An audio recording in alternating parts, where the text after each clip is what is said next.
Bismillahirrahmanirrahim. Assalamualaikum warahmatullahi wabarakatuh. Asyhadu an la ilaha illallah, asyhadu anna Muhammad Rasulullah. Allahumma sholli ala sayyidina Muhammad wa ala ali sayyidina Muhammad. Kama sholaita ala sayyidina Ibrahim wa ala ali sayyidina Ibrahim. Bil alamina innaka Hamidum Majid. Sebelumnya kita panjatkan dahulu doa kepada Gusti Allah Ingkang Maha Agung, ya, untuk saudara-saudara kita yang telah bermurah hati memberikan sholawatnya kepada channel dakwah ini, ya. Dengan sholawat itu alhamdulillah channel ini dapat eksis dengan setia hadir dalam ruang-ruang diskusi kalian semuanya dimanapun kalian berada. Tentu dengan sebuah harapan insya Allah, ya, sholawat itu menjadi catatan langit amal soleh bagi mereka dan keluarganya kelak. Dan insya Allah akan terbalaskan dengan balasan yang lebih baik lagi. Ini kalem-kalem ya, puasa gitu. Hari Selasa. Berikutnya untuk seluruh pewarta kasihku dimanapun kalian berada, ya, di dalam negeri maupun di mancanegara, ya, semuanya. Terima kasih atas apresiasinya, ya. Semoga tetap menjadi yang selalu always dan tidak pernah never, bertumbuh menjadi yang anti skip dan anti download, ya. Kalau yang berkenan silakan saja di share tapi linknya, ya. Jadi jangan diunduh, dipotong-potong, diunggah ulang. Waduh. Janganlah, ya. Jangan. Berikutnya juga untuk seluruh pewarta kasihku dimanapun kalian berada semuanya, aku nggak bisa sebutkan satu persatu, ya. Terima kasih telah mendoakan aku, ya. Dan semoga doa baikmu untukku juga Allah curahkan untukmu. Semoga doa-doa kita bagian doa-doa yang diijabahi oleh Gusti Allah Ingkang Maha Agung, ya. Semoga semua yang kita hadapi, kalau itu masalah, diberikan jalan keluar, ya. Tapi semoga tidak ada masalah, ya. Tapi yang namanya hidup ya tetap aja ada masalah. Ya, semoga tetap ada jalan keluar dalam bimbingan Gusti Allah tentunya, ya. Masih batuk. Ya, itulah namanya romantika kehidupan, ya. Selalu ada masalah. Kalau sudah berkeluarga, masalah keluarga. Kalau masih sendiri, ya masalahnya sendiri. Oke. Aku akan memberikan apresiasiku terhadap apa yang sudah disampaikan oleh Abah Gelung, ya. Itu saudara kita yang punya Bogor. Punya Bogor. Nggak tahu Bogor tetangganya apa ya? Lupa aku. Apa ya, Li? Daerah gini, aku pernah diundang tapi aku bilang janganlah Bu, nanti lain waktu mungkin gitu, ke pondoknya. Semoga Allah selalu merahmatinya dalam mengarungi, ya, hari-hari tuanya, ya, Bunda Irene, ya. Cibinong, sorry, ingat aku Cibinong. Kadang-kadang kalau error begitu. Nggak tahu apakah dekat atau jauh dari Cibinong, ya, Abah Gelung ini. Aku dulu pernah diundang untuk ke Cibinong sama, semoga Allah merahmatinya, ya, Bunda kita, Bunda Irene Handono. Cuman ya waktunya belum pas atau takdirnya belum ke sana. Maybe sometime, ya, main-main ke sana. Oke. Nggak tahu apakah dekat atau jauh, Mas. Nanti kalau dekat, ya siapa tahu ada rezeki, ada dana, bisa main ke Cibinong, ke tempatnya Bunda Irene, sekalian kita ketemuan gitu, ya. Oke. Komennya ini masuk dari mampir ngumbi kita yang kemarin, yaitu tentang sahada, ya. Ku ketuk pintu langit rumahmu. Itu bahasa sastra, ya. Jadi kalau kadang-kadang orang yang goblok itu nggak bisa membedakan mana bahasa sastra dengan mana bahasa yang bukan sastra atau bahasa biasa, gitu. Tapi ya sudahlah. Abah Gelung, aku nggak enak kalau nggak Sebetulnya sih semua tetap aku apresiasi ya, tergantung kondisinya aja. Ini dia benar-benar meminta, jadi gimana? Kalau sampai terlupakan nggak enak nanti. Makanya aku jawab sekarang dan ini sendiri. Gini ya, Abah Gelung. Izin nyimak Tuan Guru dan izinkan Abah menyampaikan keluh kesah setelah saya sering berdialog dengan para ustadz dan kiai di lingkungan Abah. Ternyata tidak satupun mereka welcome dengan apa yang Abah dialogkan. Tentang tata cara memahami Al-Quran bukan hanya sekedar dibaca dan dapat pahala. Garis besarnya mereka berkata, kamu jangan sembarangan mengkaji Al-Quran. Ya. Artinya menurut mereka kita orang awam tidak boleh sembarangan mengkaji Al-Quran. Mohon tanggapannya Tuan Guru. Salam Islam rasional. Oke, salam Islam rasional kembali untuk semua keluarga yang ada di Bogor, okay? Salam untuk semua keluarga di sana ya. Jadi gini, Kang Mas Abah Gelung ya. Apa yang kamu alami juga itu aku alami ya. Ada kerangka berpikir otoritas, dan ini penyakit otoritas sebetulnya.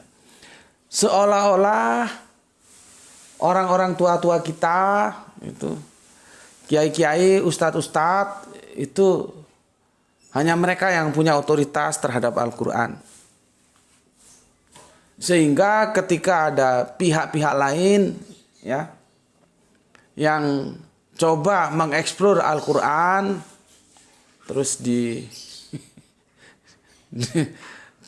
persona non gratakan ya. Itu memang penyakit yang ada seperti itu. Ya. Contohnya aku ya. Aku dulu itu punya jadwal tiap Ahad pagi ngisi kajian di masjid terbesar di kotaku. Bagian seksi dakwahnya itu temanku sendiri. Ada 2 orang dan dua-duanya temanku sendiri. Teman dan benar-benar teman, bukan sekedar teman. Teman bener. Karena apa? Kan temanku juga Gus Sumadi ya, dia dari pondok terus punya tugas dakwah ke Timika. Nah, mungkin dia lihat peluang pasar di sana bagus. Aku dulu pernah disuruh belanja itu bawang merah ya, untuk dijual lagi di Timika. Gus Sumadi ini kan sudah di Timika sana. Terus aku beli bawang merahnya itu ke teman yang menjadi takmir masjid urusan dakwah ini. Itulah yang aku bilang, aku teman dan dekat gitu ya. Bukan sekedar teman. Sama yang satunya juga guru, itu aku juga dekat. Bagaimana nggak dekat? Aku kalau kulaan, bahasa Jawanya kulaan, beli berambang untuk aku kirim kembali ke Timika itu lewat beliau. Jadi kan ya sudah akrab. Oke. Aku punya jadwal ngiji di masjid itu ya. Dan itu masjid di kotaku ada 2 masjid besar ya. Yang ini yang salah satunya. Sampailah pada satu saat aku tidak dijadwal lagi. Gitu loh. Tidak dijadwal lagi. Tak pikir ya, loh ini kan waktu aku ngisi kok nggak ada, kok sudah ganti orang gitu. Dan aku tidak dikonfirmasi. Harusnya kan dikonfirmasi, maaf bla bla bla bla bla bla, kita supaya apa alasannya sampai di sini dulu, nanti kalau bla bla bla bla kita undang lagi atau gimana gitu loh. Itu ndak ada. Dan aku sih orangnya juga tidak terlalu masalah ya, itu kan masalah birokrasi ya sudahlah, nggak ada masalah gitu. Ya karena tidak dijadwal ya aku tidak ngisi dong, dan diisi ustadz lain gitu. Dan setiap itu pada waktu itu Gra itu masih SD ya. Ya, kalau aku jemput Gra itu sekolah itu kan banyak mustami itu pada tanya sama aku. Loh Gus kok nggak ngisi lagi gitu. Ya jawabku gampang saja. Ya masa kalian nggak kasihan? Apa mau aku jadi tamu tak terundang gitu? Ya sampaikan saja ke takmirnya. supaya dia undang aku lagi, nanti kita bisa ngobrol lagi gitu. Ya. Artinya apa? Terjadi gap antara jamaah dan takmirnya. Para takmir itu ya sesepuh-sesepuh itu seperti yang Abah Gelung bilang tadi, mempunyai kerangka berpikir yang sudah mapan, yang itu bagi mereka tidak bisa diganggu gugat. Patronnya itu harus begini. Nah, kalau nggak begini enggak. Gitu. Nah, dari dua takmir yang bagian dakwah tadi itu, salah satunya guru itu welcome terhadap aku. Yang salah satunya ini aku enggak begitu jelas welcome nggak welcome-nya. Cuman kan mereka juga mengambil keputusan dari para semua takmir yang ada, seksi-seksi yang ada kan begitu. Ya, akhirnya karena tidak terundang ya aku tidak. Sampai sekarang aku nggak dijadwal lagi. Sampai sekarang. Dan kemarin belum ada 1 bulanan aku ngantar Ranti, adiknya Gra itu kan sekolah di sekolah SD yang dulu Gra itu sekolah. Ketemu dengan bapak-bapak, ya. Dia negor aku dan aku berhenti gitu. Pakai bahasa Jawa apa bahasa Indonesia? Intinya begini, dikangeni aro arek-arek. Gimana ya bahasa Indonesianya ya? Ditunggu sama teman-teman kok nggak sering ke takwa. Sorry, masjidnya terucapkan. Kok nggak sering ke masjid itu lagi gitu. Lo kontrol tadi masjidnya tersebut. Padahal aku tidak mau bilang masjidnya, yang kita bilang kan masalahnya ya. Enggak ya. Ya sudah, nggak perlu diedit tuh, biarin aja. Ya aku bilang saya sekarang kontrak di sana Pak, jadi memang jarang ke masjid gitu ya. Di sekitar rumah juga ada langgar gitu. Ya. Karena di sampingnya itu ada lagi juga takmir yang ngurusi masalah dakwah. Aku tidak mau antara mereka berdua terjadi cara pandang yang berbeda menjadikan clash gitu loh. Karena yang satunya welcome, satunya enggak gitu. Maka aku jawab, oh enggak, karena saya sekarang pindah kontrak rumah di sana gitu, supaya adem lah gitu. Ya, artinya di dalam kerangka berpikir mereka sendiri juga ada yang itu kita harapkan mempunyai paradigma open mind. Tapi tidak semua, bahwa di dalam masjid-masjid itu masih dikuasai oleh takmir-takmir yang kerangka berpikirnya close mind. Ya. Jamaah itu sebetulnya welcome, tapi kan mereka dibawa kooptasi takmir. Siapa yang mau ngisi? Makanya ketika kajiannya aku tanya, bagaimana kajian, rame nggak audiennya? Dia bilang sepi-sepi aja seperti waktu-waktu lalu gitu. Aku juga nggak berani komentar. Karena aku pernah ngisi di situ, takutnya nanti menjadi bias gitu loh.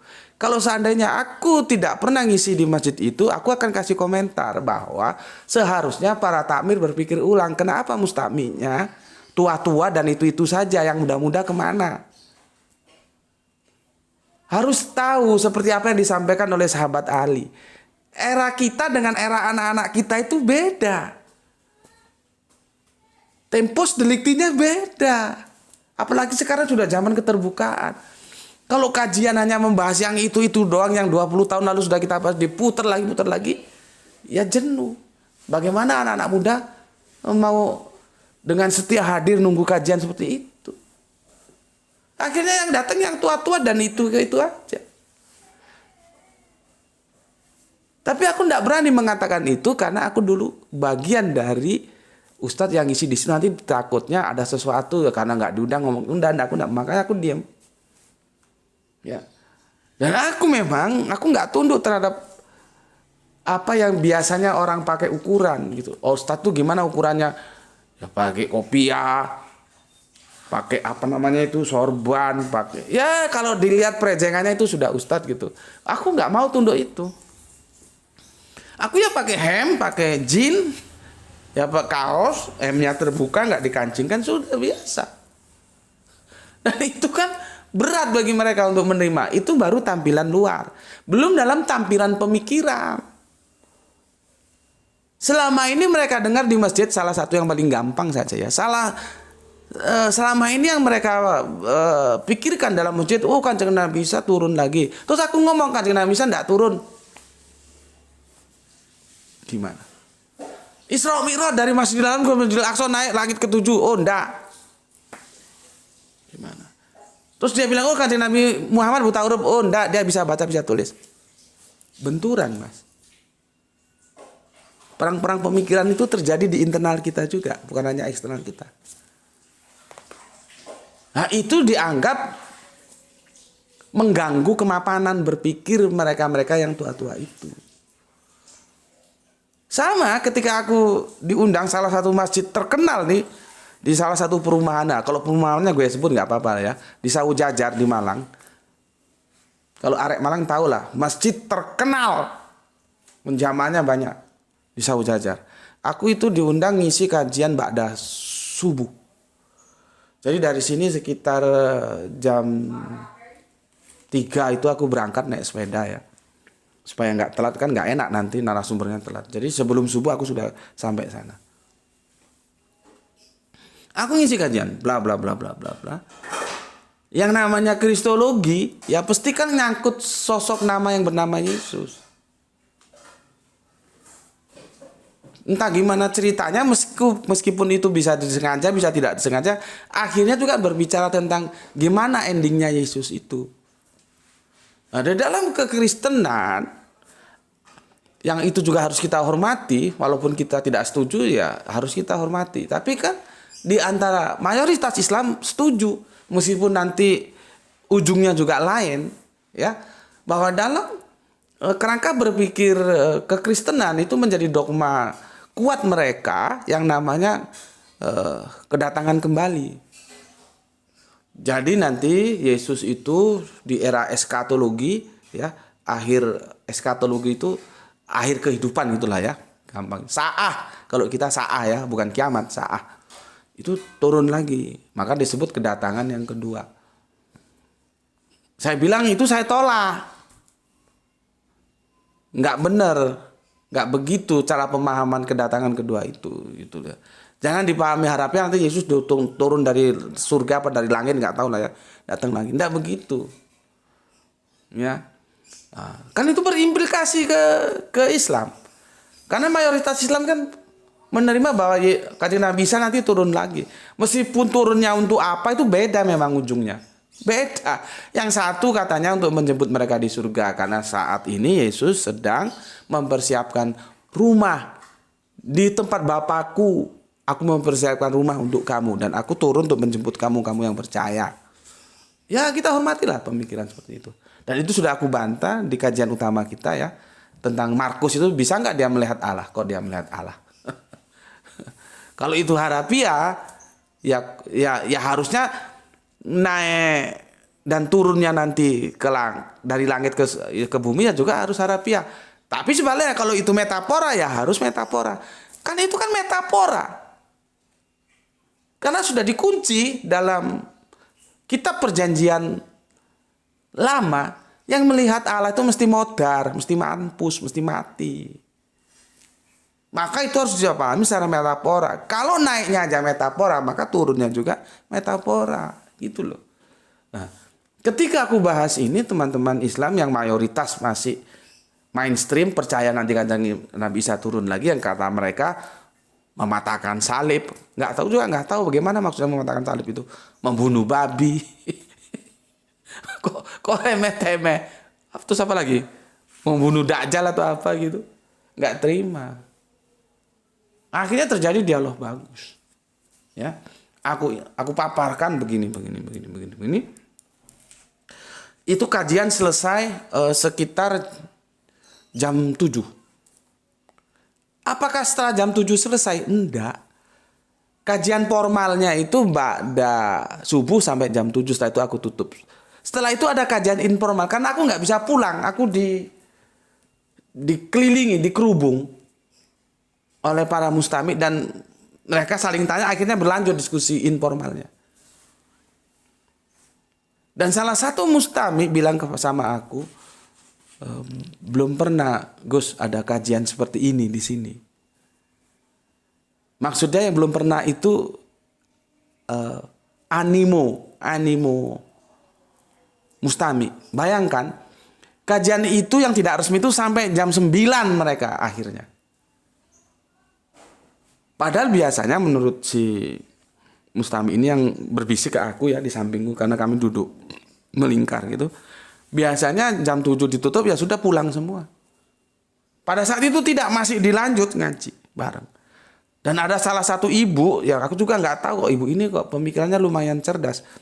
Dia bukan tidak terima sih masalah keberatan tentang apa ya. Tentang, maklum lah ya, seorang ibu walaupun dia bergelar, ternyata dia bergelar dan memang dia dosen gitu loh.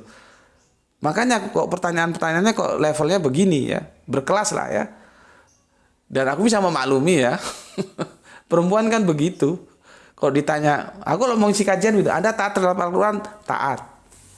Tunduk. Percayain firman Allah, percaya. Tapi kalau aku jelaskan surat An-Nisa, wasulasa waruba'ah, tentang kamu boleh menikahi 1, 2, 3, dan 4, itu langsung merengut aja. Ya itu naluri keibuan lah ya. Sama seperti ibu ini. Dia pada waktu itu tanya tentang poligami. Aku juga nggak tahu, taunya di akhir ternyata dia dosen psikologi. Ya seorang dosen tentunya lain dong sama yang awamnya. Tapi ya aku jelaskan. Oh begini. Dan teman-teman lain. Itu sampai hampir jam 9. Artinya kan Mustami itu sangat responsibility terhadap kajian yang aku bawakan. Nah, setelah itu aku diundang takmirnya ke ruangan, kita sarapan dulu ya. Baru itu aku pulang. Pertanyaannya, setelah itu apakah aku diundang lagi? Tidak, sampai sekarang tidak. What happened? Ya, what happened? Kenapa tidak? Kan pertanyaannya di sana. Ya, karena mereka itu tidak siap menerima pemikiran-pemikiran yang itu mengkritik pemikiran-pemikiran lama yang sebetulnya itu salah, tapi sudah mereka anggap sebagai sebuah kebenaran yang mapan. Itulah yang kalau orang Jawa bilang salah kaprah. Mereka alergi dengan pemikiran-pemikiran yang overlapping, yang liar seperti kita ini. Itu juga yang dihadapi oleh Abah Gelung ketika menghadapi tadi dia bilang di lingkungannya ya, berdialog dengan para ustadz dan kiai di lingkungannya selalu tertolak karena dia sudah termasuk dalam jebakan kerangka berpikir yang seolah-olah pemikiran-pemikiran lama itu sudah mapan, sudah saatnya nggak boleh diganggu gitu. Padahal yang namanya pemikiran itu terlalu tumbuh dan berkembang. Karena kita sebagai makhluk itu diciptakan oleh Allah sebagai makhluk agamis. Juga kita ini makhluk budaya loh, jangan lupa. Budaya itu tumbuh dan berkembang sesuai dengan perkembangan budaya itu sendiri. Jadi sebetulnya penyakit-penyakit kiai, ustadz, takmir masjid atau apapun yang tidak mau diganggu kemapanannya, itu sama dengan pemahaman-pemahaman Yahudi. Tua-tua Yahudi saat itu begitu. Mereka tidak mau dikritik oleh Yesus. Cobalah baca Alkitab nih teman-teman Kristen ya, dengan hati yang benar-benar dinetralkan dulu ya. Benar-benar netral, kamu baca aja Alkitab. Ini khusus yang teman-teman Kristen. Ya. Nanti kamu tahu kenapa Yesus itu tersalib. Kan sudah aku sampaikan, itu karena dengkinya tua-tua Yahudi terhadap Yesus, karena tidak suka terhadap Yesus. Karena bagaimanapun Yesus, meskipun dakwanya begitu keras berhadapan dengan orang Israel yang tegar tembuk, tetapi lambat laun juga dia mendapatkan pengikut yang bertambah dan bertambah. Tua-tua Yahudi tidak mau kehilangan gengsinya. Otoritas dia dalam keberagamaan tidak mau beralih ke Yesus. Kalau semua orang-orang Yahudi justru mengikuti Yesus, habis pasaran mereka. Maka salah satu politik yang digunakan politik potong rumput. Sebelum rumput tumbuh dibabat sejak dari bawah.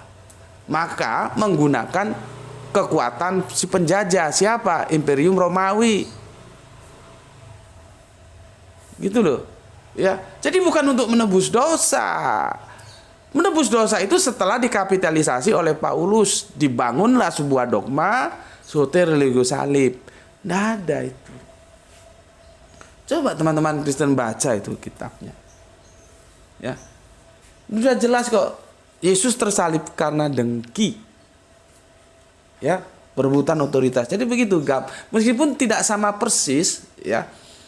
Sesepuh-sesepuh kita itu mengalami seperti apa yang dialami Yahudi ketika berhadapan dengan Yesus. Ya, ada zona kemapanan yang nggak mau diganggu. Zona kemapanan berpikir boleh, tentunya iya memang itu. Zona kemapanan sosial, otoritas sosial, ya. Kalau lu naik kiai gue bisa runtuh nih. Kalau lu naik ustadz gue bisa runtuh nih. Jadi nggak bisa berpikir secara terbuka. Ayo kita sama-sama duduk bersama-sama dialog. Nggak bisa. Ya, makanya kan aku sudah berulang kali mengatakan kemarin, ya. Ada nggak masjid-masjid yang diisi kajian kristologi? Taruhlah 100% waktu, sisihkan waktu 10-20% aja lah untuk kajian kristologi, yang 80%-nya habiskan untuk kajian-kajian Islami. Kan nggak ada. Padahal kristologi itu juga perlu. Aku berulang kali katakan, ya, Ja'far itu ketika di Najasyi, ketemu di Najasyi sana, ketemu Raja Najasyi sana, itu dialognya dengan kristologi. Kanjeng Nabi Muhammad kedatangan kafir Najran, itu kristologi. Terus kajian-kajian kita nggak ada kristologinya. Kristologi itu kan ilmu yang kalian dapatkan di diskusi-diskusi informal. Yang sekarang ada YouTube, ya. Dan Arimatea sebagai lembaga yang pertama kali, ya. Lembaga loh ya, bukan perorangan. Yang menggagas diskusi lintas iman itu Arimatea. Makanya aku tertarik bergabung di sana, karena di sana kebenaran keimanan itu diuji, bukan ujuk-ujuk pokoknya benar, ujuk-ujuk pokoknya beriman. Enggak, tantangannya di sana. Ya. Coba pikir ulang, ada nggak kajian? Itu yang dari Tulungagung mana? Kok nggak muncul itu? Jangan hanya ngomong doang. Ternyata dia kan nggak mampu juga untuk merubah paradigma di masjidnya supaya ada kajian kristologi. Membentur tembok, membentur dinding. Jadi, Abah Gelung, orang-orang seperti kita itu orang-orang yang membentur tembok, membentur dinding keangkuhan, seolah-olah hanya mereka yang punya otoritas. Padahal dalam keilmuan yang sudah aku sampaikan, itu harus egaliter. Harus sama.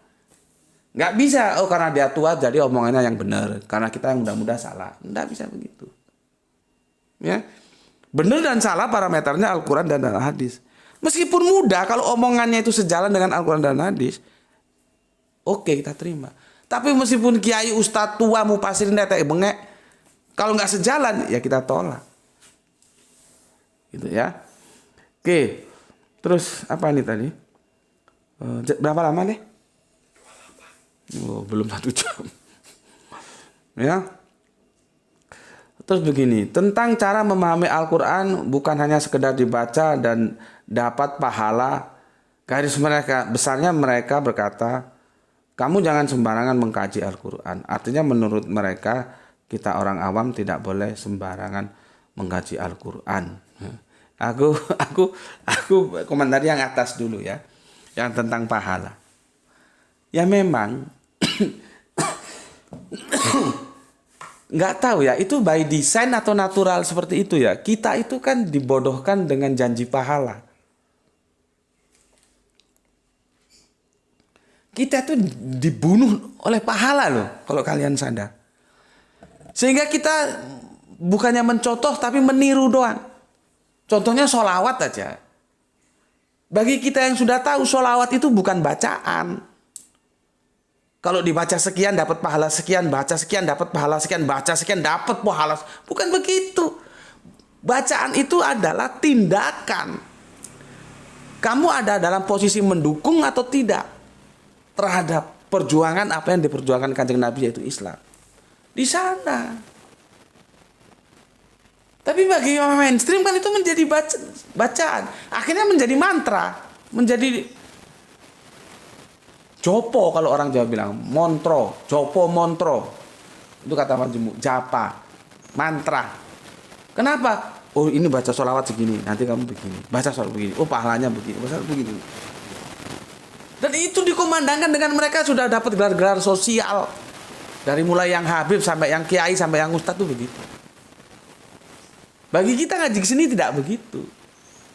Jadi sholawat itu kerja nyata, bukan doa yang dihafalkan terus diucapkan supaya dapat pahala. Kita sudah dibunuh oleh pahala. Sehingga kita tidak berusaha untuk memberikan dukungan sebagaimana yang harus kita berikan terhadap perjuangan apa yang diperjuangkan oleh Kanjeng Nabi, yaitu Islam ini. Karena apa? Kena pahala. Sholat karena apa? Supaya berpahala. Baca la ilaha illallah, la ilaha illallah, la ilaha illallah, la ilaha illallah, astagfirullah, astagfirullah, subhanallah, subhanallah, sampai berjam-jam. Untuk apa? Pahala. Lu nggak usah mikir politik, lu nggak usah mikir ekonomi, udah uber aja itu pahala. Yang seneng siapa? Belanda. Karena Belanda dulu sudah menarget seperti itu. Orang Islam mau 1000 sholat, kita kan 5 waktu. Mau 1000 waktu sholat ke masjid kagak masalah. Fasilitasi, silahkan. Pokoknya kalau kita mau yang mahdoh-mahdoh tuh, ya Belanda dulu kagak keberatan. Lu 1 hari 1 malam dalam masjid juga nggak ada masalah. Tapi begitu lu berbicara ekonomi, diawasi. Begitu lu berbicara politik, dihabisi. Karena Belanda keenakan di Nusantara kita, mau jajah terus. Sebuah fakta sejarah tanpa harus mengenyampingkan saudara-saudara kita yang lain. Umat Islam itu garda terdepan memperjuangkan negeri ini dari kemerdekaan. Kenapa begitu? Ya wajar saja, karena mayoritas di Nusantara ini orang Islam. Kalau misalkan orang Kristen, ya Kristen di garda depan. Jadi ini bukan masalah siapa yang paling enggak. Kita sama-sama, ini kan negeri kita bersama. Soal agama ya urusan masing-masing. Tapi kalau kamu sudah dijejeli pahala, kapan kamu akan berjuang? Sudah, Belanda itu nggak keberatan. Lu mau tiap mana? Nggak pulang-pulang ke dalam masjid wiritan terus tuh. Belanda nggak ngurus. Tapi begitu lu berbicara ekonomi Islam, bicara politik Islam, jangan tanya. Itulah sejarahnya kenapa orang naik haji itu pulangnya dikasih gelar Pak Haji. Itu kan watermelon, belah semangka. Karena pejuang-pejuang kita itu dimulai setelah pulang dari haji. Kenapa pemikirannya berubah? Karena di sana ada edukasi yang didapatkan. Gitu loh. Lah, kalau begitu, kata orang Belanda ini, sudah aja. Mereka yang pulang dari sana digelari haji, Pak Haji. Untuk bisa memantau gerakannya bagaimana. Ya, itu masalah tentang tadi apa ini yang mau berpahala ya. Kita sudah dibunuh oleh pahala. Sebetulnya pahala itu apakah tidak diharapkan? Diharapkan, cuman itu nggak usah diomongkan. Kenapa nggak usah diomongkan? Karena sudah automatically. Kalau you taat dalam hukum Allah, mesti you dapat pahala. Ngapain juga lu omongin yang sudah pasti? Biarin saja. Itu sudah pasti, nggak usah diomongin. Ya. Sama dengan kalau saya orang teknik ya, eksak. Jadi kalau nggak perlu ditulis 1x itu nggak perlu. X itu sudah tahu bahwa X-nya itu nilainya 1. Itu kalau otak eksak begitu. Baru nanti kalau 2x, 3x, 4x itu ditulis. Tapi kalau cuma 1x itu nulisnya cukup X. Nggak terus 1x, nggak begitu. Artinya sudah pasti, itu nggak usah ditulis, orang udah tahu. X itu berarti nilainya 1x. Jadi nggak perlu ditulis. Begitu juga pahala itu sudah pasti. Kalau kita ikhlas, tunduk terhadap hukum Allah, kita ibadah, itu sudah pasti kok yang diribetkan pahala. Jadi orang kita itu terbuai, disuntik, dibius oleh pahala, dan pahala. Jadi kagak ngerti Al-Quran ini mau diapain. Tujuannya baca, dapat pahala. Baca apa yang dibaca nggak ngerti. Sama aja, misalkan gue ini ya pulang dakwah. Misalkan pulangnya besok ya. Besok hari apa nih? Hari Rabu. Aku hari Kamis masih dakwah, katakanlah di mana gitu. Berarti Kamis Jumat pagi aku pulang. Ya. Aku WA sama permaisuriku, tolong nanti aku pulang sekitar jam sekian hari Jumat, bikinin nasi goreng ya. Sama permaisuriku ya, karena dia cinta ya sama suaminya, mesti cinta lah ya. WA itu dibaca doang. Mau tidur dibaca, tolong besok bikinin nasi goreng. Mau bangun tidur dibaca, tolong bikinin nasi goreng. Dibaca terus dibaca. Begitu aku pulang, aku tanya, nasi gorengnya mana? Loh, kamu pesan nasi goreng? Loh, kemarin kan kamu tak WA. Apakah kamu baca? Iya. Terus ya tak baca-baca doang, tapi aku nggak bikin nasi goreng. Itu kan kepalanya minta ditendang seperti itu. Sama dengan gitu juga, baca Al-Quran tapi nggak tahu artinya, dibaca-baca doang, tapi dia harus hidup seperti apa perintah Al-Quran dia nggak ngerti. Karena nguber apa? Nguber pahala. Coba. Pahala itu nggak usah diuber, itu sudah otomatis Allah kasih sama kita. Maka jangan terpaut, jangan terikat oleh pahala. Tapi membaca Al-Quran itu bukan sekedar Bismillahirrahmanirrahim. Kita harus tahu maksudnya apa. Untuk tahu maksudnya itu harus diterjemahkan, ditafsirkan. Tafsir itu boleh beda-beda. Siapa yang punya otoritas? Hanya gue boleh nafsiran, lu kagak boleh. Siapa? Ya, siapa? Ada tulisan dari Kanjeng Nabi atau dari Allah lah, yang boleh menafsirkan itu hanya ini aja gitu. Semua itu boleh menafsirkan kalau dia memang sudah punya perangkat, artinya lewat belajar dulu. Karena kalau misalkan seperti kata ini ya, lihat ini, ya, apa ini ya, motongnya di mana ini ya? Mereka berkata, kamu jangan sembarangan mengkaji Al-Quran. Lah yang ngaji Al-Quran sembarangan itu siapa?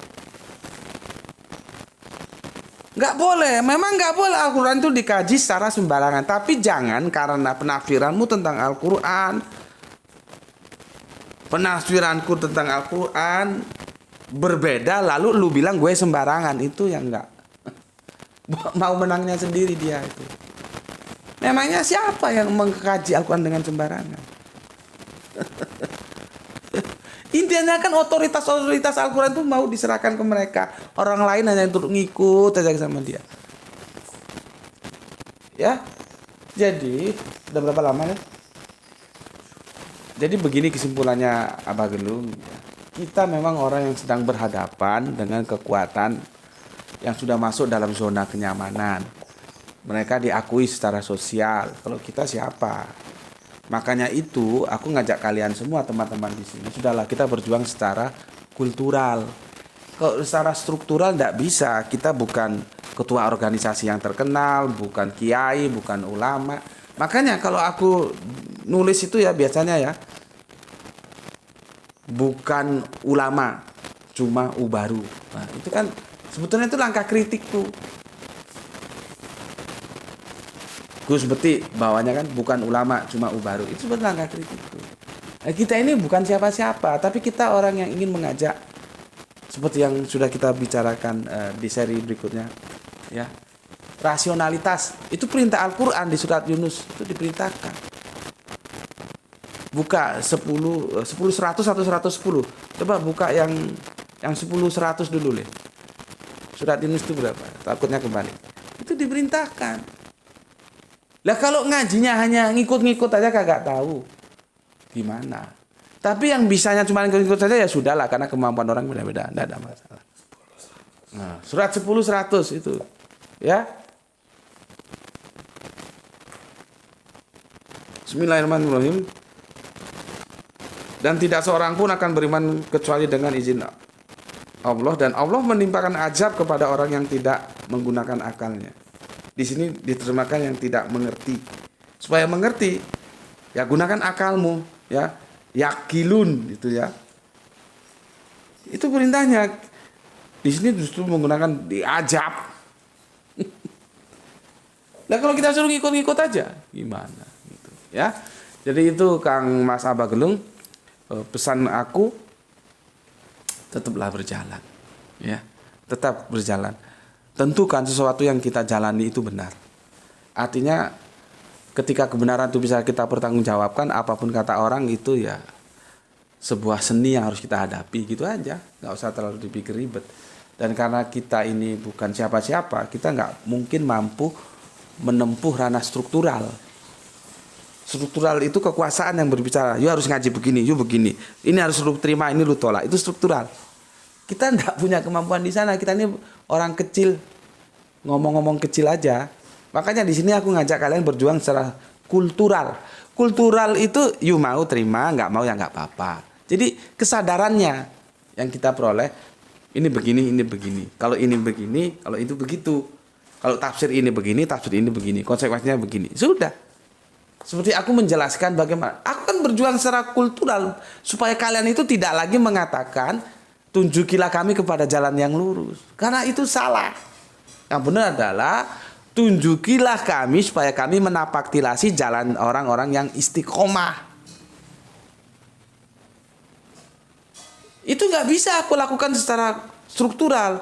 Kalau secara struktural, misalkan aku menteri agama, aku kasih surat edaran, semua penerbit Al-Quran harus menyesuaikan penerjemahannya. Seperti yang ini jangan lagi, tapi yang ini. Itu kekuasaan yang bicara. Sementara aku omawai ngontra menteri opo. Bukan. Nah, aku menempuh jalan kultural. Sahabat-sahabatku, ini ada begini-begini. Juga kita tidak boleh memaksa. Seperti kemarin Mas dari Bondowoso, pendapat dia begitu dan dia juga bukan kok kaleng-kaleng ya, dia anak Bondowoso. Ya sudah, silakan saja. Tapi aku tidak. Aku tolak gitu loh. Aku hormati ya, gitu. Begitu juga kalau kamu menghadapi kiai-kiai ulama di tempatmu. Saya menghormati pendapat Bapak, kiai, Bapak Ustadz, tapi saya punya pendapat sendiri gitu. Toh nanti kita mati tanggung jawabnya sendiri-sendiri gitu. Ya. Jadi kita kultural saja lah, ya kultural. Nggak mungkin kita bisa struktural, kecuali nanti kalau Abah Gelung jadi, katakanlah wali kota Bogor gitu, mungkin ya sedikit lumayan. Ya, jadi wali kota Bogor itu punya kekuasaan, bisa struktural. Ya. Oke, sampai di sini dulu. Seperti biasa-biasanya, ini pertanyaan dari Abah Gelung, tetapi secara khusus memang ke beliaunya, tapi secara umum untuk kalian semua ya. Kalau di lapangan ketemu seperti yang dialami oleh Abah Gelung itu ya, sampaikan dengan bijak ya, seperti bagaimana aku tadi menjelaskan. Kita tetap hormati pemikiran-pemikiran beliau, tapi mohon maaf kami punya pemikiran sendiri gitu. Kalau misalkan dia tidak terima ya bawa saja ke meja diskusi gitu aja. Ya. Oke, dan jangan memaksakan pemikiranmu kepada yang lain. Tawarkan saja ya. Oke, sampai di sini Abah Gelung, semoga bisa nggak tahu puas nggak dengan penjelasan. Kalau orang puas nanti bisa komen lagi di kolom komentar. Bismillahirrahmanirrahim ya. Semoga kita mendapatkan keberuntungan ya, rezeki yang barokah dan kesehatan yang prima. Alhamdulillahirabbil alamin.